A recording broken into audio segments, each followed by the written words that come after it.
What it is, you know the name, homie. It's your one and only Freeza. I just jumped off the porch with Dirty Glove Bastard, you bastard. She feeling my drip, she think I'm goated, ain't chasing no little baby, I'm focused. Like no didn't think I know been bumping my song. All right, so we got Freeza Boy jumping off the porch with us today. Yes, sir. Man, how you feeling today, man? I'm good. How about yourself? I'm doing great, man. You know, it's finally cooling down here in the Haze. So. It's pretty cool, man. When I got here, I was like, woo, glad I brought a jacket. Nah, for real, man. So what else you got shaking here in Atlanta, man? What else you got planned? I'm just here networking pretty much. I'm trying to, get my name up there. Studio session later on. Still working on the album. It's pretty much complete, but okay, trying to get that taken care of. Okay, that's what's up, man. And you're from Arkansas, right? Yeah, but they've been giving me this Memphis. I'm from Memphis. I guess they say that because, Memphis pretty much made my name. You know what I'm saying? Oh, really? Yeah, like my first paid show was in Memphis. The first person I actually got a professional video did was from Memphis. My first feature was from Memphis. So pretty much Memphis is, you can say I'm from Memphis, but I'm not from Memphis. Okay. But it's right next to Helena. It's like, oh, you're from Helena? Yeah, okay. It's like 45 minutes. Yeah, I got you. So what's going on in Helena right now, man? What's life like? Yeah, it's tough. It's tough. It ain't, it's no jobs there. Some schools closing down. Oh, wow. And, pretty much anything like any other small area. Yeah. A bunch of drugs and nobody influencing them. It's just terrible. I hate it's like that though, but I don't know, man. That's whew. I still got family down there I visit from time to time, but yeah. Do you feel like it's getting worse? Oh yeah, when definitely you were coming getting worse. Yeah, every other day somebody getting killed. Oh wow. So what was your childhood like? Like what were you into as a kid growing up there? Man, I played sports, but I didn't really just take it serious. I always liked music. Yeah. And when I grew up, I went around people who was just into music like that. I had a cousin that rapped, but he pretty much stopped. But other than that, we didn't have people like that rap. Oh yeah. So you really can't get, like the platform or as I should say, the blueprint on how to go a certain direction with it. Mm-hmm. So I just pretty much just winged it. Okay. Yeah. At what age would you say you jumped off the porch then? Oh, about 13. Okay. Yeah, about 13. I was just pretty much just sampling with the music, playing with it, and honestly, I never just got a chance to just focus on music now. Like now, I just really focus on music. But other than that, I just be creating and just come out that way. Yeah. Who'd you grow up listening to? Who were some of your favorite artists? 3-6, Pastor Troy, Player Fly, Gotti, T.I. It was so many. Yeah. Too Short. Like when it comes to music, I don't have no favorite artists. You know how people say, oh, this is the best artist. I can't compare them because they all different. You know what I'm saying? Yeah. And I think that's how, they even do that in sports. Like they say LeBron, Jordan. You can't compare them, they all different. It's the same way with music. It might be the same way we all express ourselves different, but with music, we articulate ourselves differently. You know what I'm saying? I feel that, man. So at what point would you say you started taking your music career serious, like you started really investing into yourself? Around 23. Okay. Around 23, when I really just took it serious. That's when I started to get paid for shows. Like I created music and I did it to vent, to heal from, trauma and all that. But then I started seeing people they can relate to some, even though it might be rude as hell to somebody else, but they can relate to it. And it's like, okay, well, you need to take this serious. You're pretty good at it. Okay, cool. Yeah, I feel that. And in the email you guys sent over, it said you're dealing with, lost 8 people in a 2-year span? Oh yeah, that was tough. That's 8 in 2 years. And it was crazy because they was like, one of those, people It's like family members. It was back to back to back, and then you have to look at the fact that people telling you to help them. People that's dying telling you to help them. That's some shit you just can't help. You know what I'm saying? And you have to sit there and watch that. And I now realize why people don't like going to the hospital. You know what I'm saying? Like I was having dreams of stuff like that when I was dying in my sleep or stuff like that. Sure. Yeah, it's tough. Mental illness is, whoo, boy, that's something hard to deal with. Yeah. You know, people say stuff like, that person knows what they was doing. And a lot of times I look at it like, if they knew better, they'd do better. So in reality, a lot of times people don't know what they be doing because their mind frame's so jacked up. But that time frame right there, that put me in a dark space. I ain't gonna lie to you. I was fucked up behind it. How long ago was that you lost all them? 4 to 5 years ago. Okay. Yeah, about 4 to 5 years ago. I ain't talked to nobody. I just sat in the house. And then sometimes people don't even be knowing they depressed. You know what I'm saying? You think that you okay, but in reality, you not. You fucked up. Like, you get attitude with people for no reason. You have no motivational drive. You just there. You just living. You ain't even existing. You know what I'm saying? Yeah. Well, I would say existing. You ain't living. You know what I'm saying? But I think as black people, we need to get help on stuff like that. Yeah. Because we don't have, especially men, we don't have nobody we can talk to. You know what I'm saying? Like, especially if you talk to a woman about it, because they can use that against you. I'm not a sexist. But but when you talk to other men, like, men can relate to men.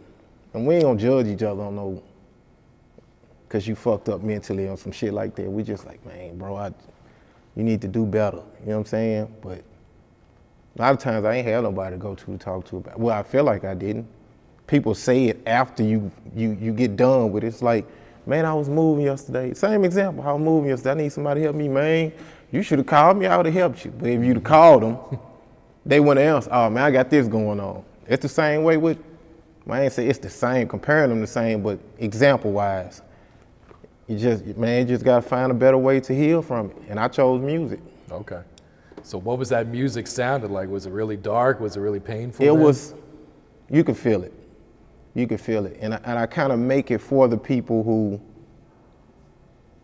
need music to heal, because that's what music is. It's mood music, pretty much. Yeah. That's all it is. It helps you heal. Like, you can't go nowhere without somebody playing music. You can't watch TV without music playing. Football games, music comes on, gets you motivated. It's just, that's all it is. Yep. So that's why I make music. I make music for those who alive, pretty much. So how therapeutic is it recording for you then, being able to vent and get those emotions out there? I love it. When I go in the studio, the world shuts off. I don't hear nothing. You can be out there shooting dice or shooting at somebody, I wouldn't even hear it. I'd be so tapped in, I'd be out of space, I'd be gone. I come back when I'm done with the song. Yeah. So how'd you get the name Freeza Boy? Man, I actually got that from one of my partners. I was like 18, 19, he died. He got killed, but he used to say I was cold-hearted. Cause I used to just show no emotions in everything I did. Like, even now, I'm still trying to learn that somebody can give me something. I'd be excited on the inside, but the outside I'd be like, I'm unappreciative. But that's not the case. I didn't know how to express that. So he used to say, man, you know, you cold at a lot of stuff you do, and you don't take none of it serious. So when he died, I was like, man, you know what? I'm gonna stick with it. He used to call me, and I didn't understand what the hell he kept saying. Stop calling me that. Now I just use it. It's cool. Oh, that's dope right there, man. Yeah, it's pretty cool to me. Yeah. I mean, they say it fit me, so. Yeah. So what can you tell us about this first big single you had, Borrow Your Bitch? Oh my God. Man, you know what's crazy? They still spinning it. Are they? Yeah. It's not a place in Arkansas, Mississippi, Missouri, Tennessee that isn't playing that song. I actually came up here and did a show. And before the song even came on, it was a girl, she was on stage, and before I played the song, she said, hold on. You Mr. Barrio? I'm like, yeah. So you're a legend where I'm from. I'm like, where you from? She was like, Tennessee, Memphis. Memphis bumped her. But that comes from, it sounds like Memphis music. And again, that's who broke that song. It wasn't a DJ in Memphis not playing it. Oh, wow. Did you know that song was going to be so big for you when you had first recorded it? You know what's crazy? I did. It's like when I create a song, I can tell. Like my partners will tell you that. When I create a song, I was like, hey, this one right here. They was like, well, what? Let me hear it. I heard they be like, oh yeah, that's it. But I kind of look like that at all my music because there's always a different genre that you can always tap into with music. Yeah. So, and then again, I think like that in a way, but in reality, the people decides what's the big hit. No, that's true. Yeah, they do. Because a lot of rappers come up here and they're like their first big hit, they'll be like, I never expected. I hated that song. Or I almost didn't even put it out. Right. Next thing you know, like everyone gravitates towards it and it's a massive hit for them. I don't like it now though, I ain't gonna lie to you. I hear it, I be like, dude, I got other music, play something else. Is it just because you're tired of it? Or? Yeah, like it was well over 1 million streams on it, but YouTube took that down like 3-4 times. I was pissed. Really? Yeah, took it down 3 times. What was the reason for taking it down? I don't know. Shit. The first time I put it up there, it had like 1.3 million. I was like, damn, this crazy. Then I look up, I get an email, delete it. Put it back up there, 1 million, delete it. Then they turn around, deleted my Facebook, deleted my Instagram. I'm like, is somebody hacking something or something? I don't know what was going on. My Instagram, my Facebook, my fan page got took down. Oh, shit. Yeah. And you know, it'd be hard to get them numbers back up. Especially if they see something they ain't saw them. Hold on, this is a bot page. Yeah. But it's not. Yeah, we've been dealing with that. We're on our 3rd Instagram page. Like, they've shut us down so many times. Really? Yeah. What was the reason? For us, it was copyright. Say if you're signed to a label and you send us a song to promote, we put it up there, then the label flags it for copyright. And you get so many strikes and that's it. But that's crazy, though. Ain't that helping them? Exactly. Oh, well. Yeah, that's the shit that didn't make any sense. So yeah, Instagram's weird like that. Yeah, and it's so hard to learn the analytics to that. And they're always changing shit too. Yep. Yeah. So TikTok look like it's gonna be Yeah, that seems to be like the new wave right now. oh yeah, it's easy to go viral on that. Yep. So, 10 seconds. Yeah. So what's your creative process like now? Do you still write or do you freestyle and punch in? I can say both. Because when I hear something, whatever I'm feeling at the moment is what comes out. It might be weird when I say it, and then when I, throw my little twist to it, and I be like, oh, that shit was dope. Like the last single I just dropped, I was actually, my Lingo, me and my homeboy D, we was just, we come to Atlanta a lot, so you know how Atlanta talk, goddamn, bro, you know what I'm saying? Like, I was playing like that.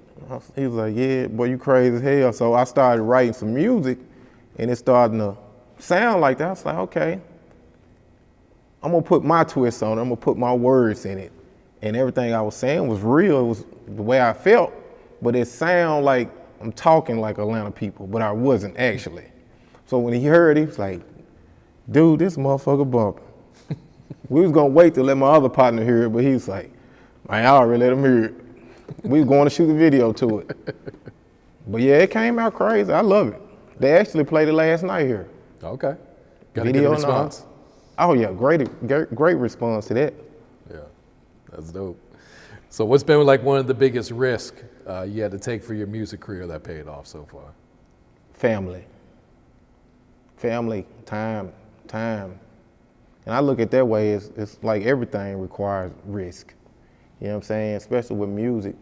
One thing I always tell myself that I don't want to be a hypocrite and tell my kids to follow their dream if daddy just sitting on the couch.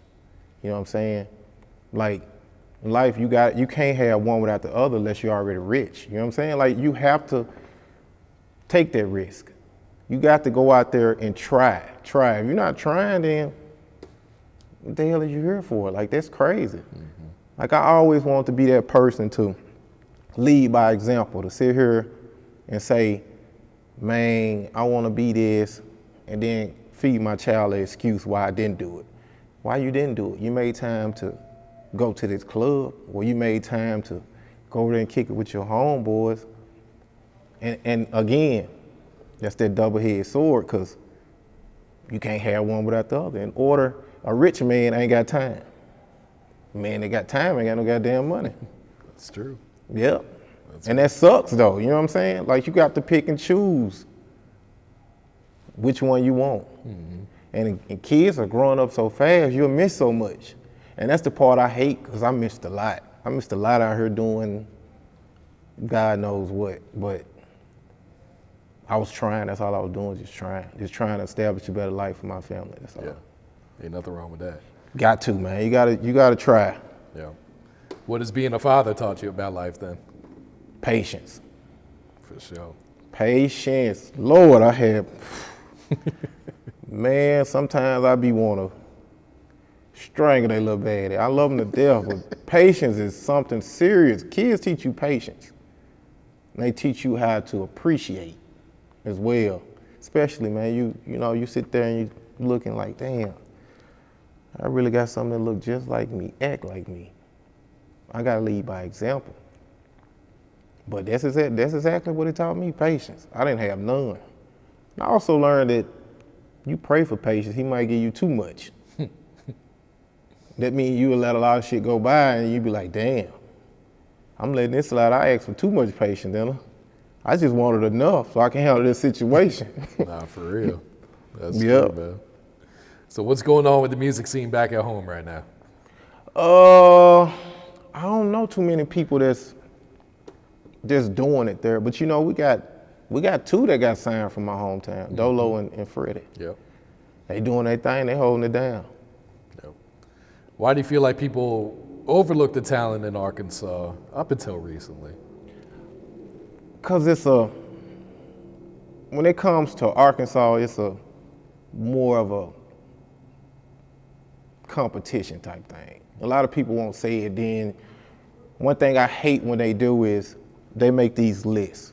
They'll make a list and say, this the top 10 artists in Arkansas. In reality, ain't nobody booking these damn people. Like, if I look at somebody, I see an artist and say, this the next hottest thing, but you just put them on there to be putting them on there. Like your body of work gonna show that you inclining. You know what I'm saying? Like, this just life. You see a boxer, you gonna see his record. It's gonna show all this.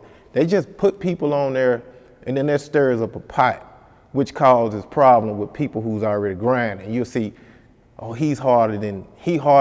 In reality, like I said in the beginning, everybody's different.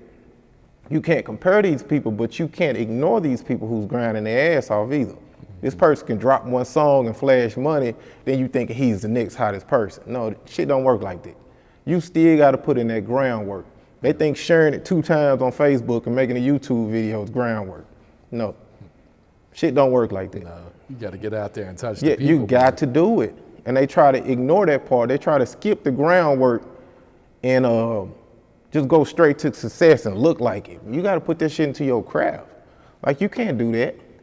I heard Kevin Gates say that, man. When it comes to anything in life, it's like planting a seed. When you plant that seed, you gotta nurture that motherfucker. Nurture it.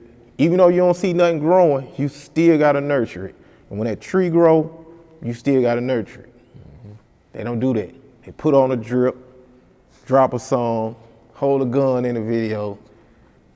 I'm the hottest nigga rapper. Oh, okay. Who you trying to convince, me or yourself? For real. I don't think there's no such thing as a whack rapper. To some, they be like, oh, it's some whack ones. But to me, I just think it's just different sections of music. Like, some shit I don't listen to, that don't mean I'm a hater towards it. This is just not my section. Like, you can't make, that don't make you a hater because you don't listen to it. Mm-hmm. I don't eat peas. Does that mean I hate peas? Really, it's crazy because you got to be selective on the words you say to people too. Mm-hmm. That's something I learned as well. Because, again, some people can't articulate what you're saying. So you say something to them and you being nice and be like, hey man, you know, damn nigga think he better than me. Damn bro, I was just trying to give a helping hand. It came from a good place in my heart. I wasn't being an asshole. So I just learned not to say shit to nobody at all. Yeah, I feel that, man. All right, let's talk about some of these new songs, man. What can you tell us about My Lingo? The hottest song out. And I think, honestly, when the world get a hold to it, they're gonna understand where I'm coming from. Because it's not I don't think it's a flaw in there. The only flaw I think is it ain't touching the word quick as I want it to. And that's the hard part about it, is trying to find ways to market and, you know, touch the people you want it to touch. Because especially if you can inbox that to, you know, some of these big labels or big people, and they shit so flooded with people sending them music, they'll never see it. So that's the hard part about it. But my Lingo is definitely one of my favorite tracks. They say it's better than Barrio Bitch, but I don't see it. No, not yet. Nah, I don't see it, but it's two different eras. Yeah, that's true. Too Much with T-Rell, man. This one's going up though. Oh yeah, I that's one of my songs. It's like a laid back vibe. It's pretty cool. I just think I wish I could have just got in the studio and worked with him personally. You know what I'm saying? Like I'm a person that go off vibes.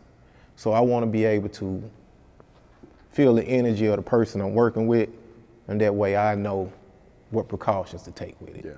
Like, we did a damn good job on the song. Song great as hell. T-Rell just dropped the album. Salute him on that. But I think I always try to reach higher. So I think the song is great. I think we could have did 3 more better than that. That's just how I look at it. Every song I drop, I think I can do 10 more better than that.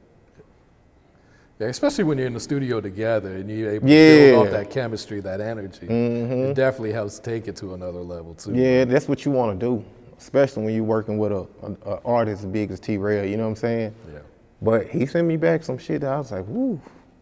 When we first got it, when he sent the raw vocals, I was like, nah, I'm not feeling this. But I say, hold on. I'm tripping because I'm used to this. I'm used to hearing it raw. Then we get to the studio, I was like, oh shit, boy, you did something with this. So Brace put a little touch on it, and I was like, oh yeah, it's up. Yeah. It's up and it's stuck. And what was it like working with Don Tripp on Deeper Than Rap? Man, Don Tripp is one of the guys I always wanted to work with. Don Tripp, Lido, Player Fly. It's just certain artists that they legendary, especially to me. Don Tripp is one of the guys I always listen to. Like his style, his cadence to the audience, his delivery, like he unique. When you hear his voice, you know that's Don Tripp. That's the type of artist I like to work with, that when they come on the track, you be like, Young Thug, Future, Drake, you know what I'm saying? I don't like working with people that you, like, damn, which one is? Like, it's weird, but it's like that though. Everybody has the same style nowadays that you like, I don't know who the fuck that is. Song cool, but I don't know who that is. But Don Tripp, when he sent it back, I just listened to him, I was like, damn, he snapped. But I wish he would've went longer. You gonna give you a 12?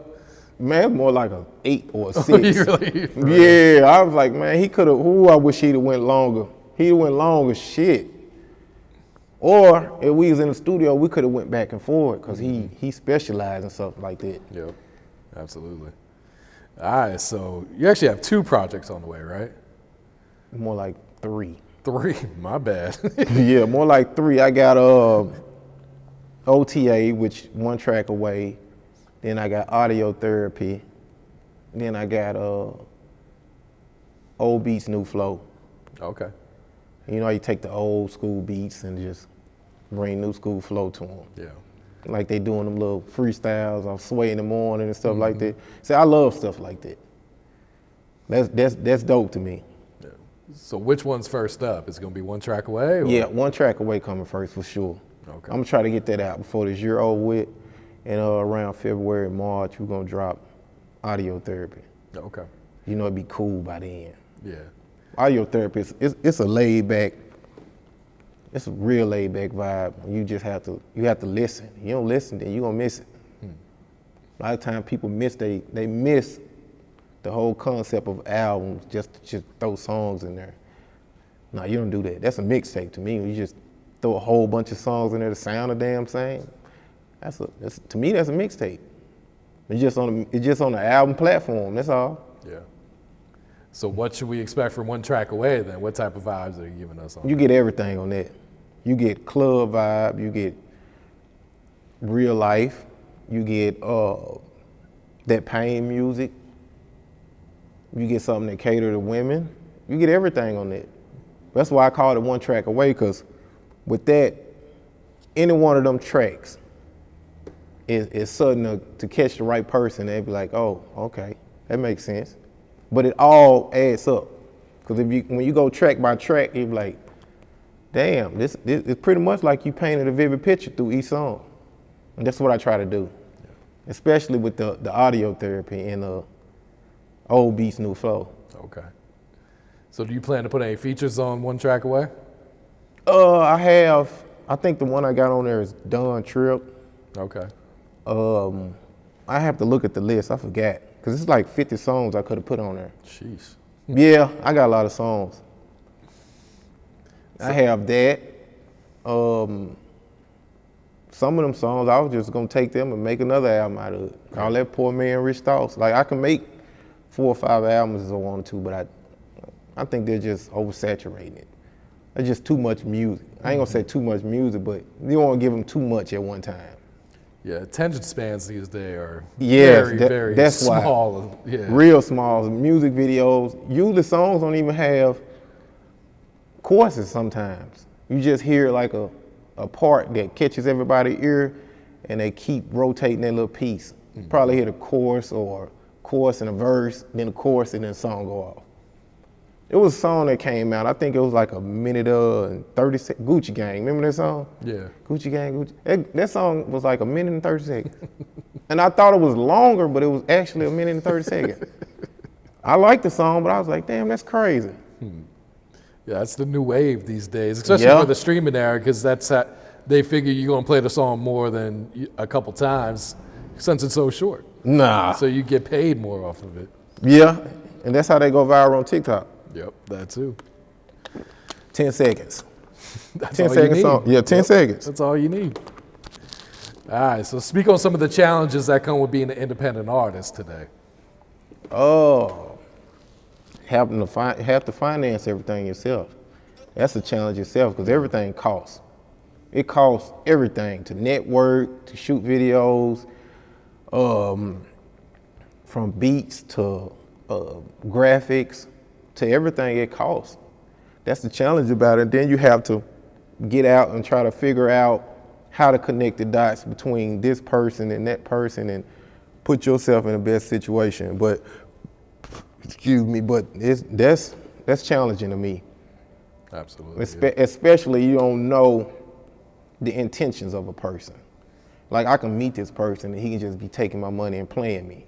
Oh yeah, I'm gonna charge you this to spend this 30 times, and he ain't spent it but once.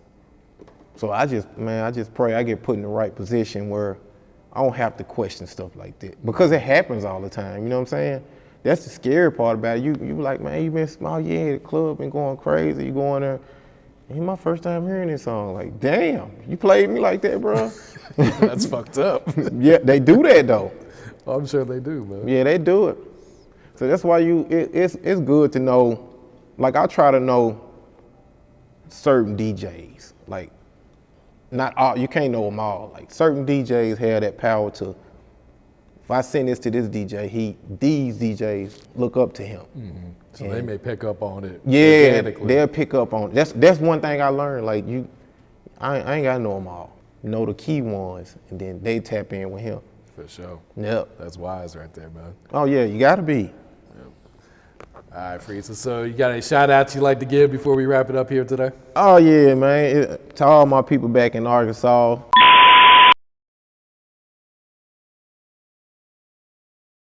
Didn't think I know, been bump my song, didn't know who wrote it. Spinning no bread.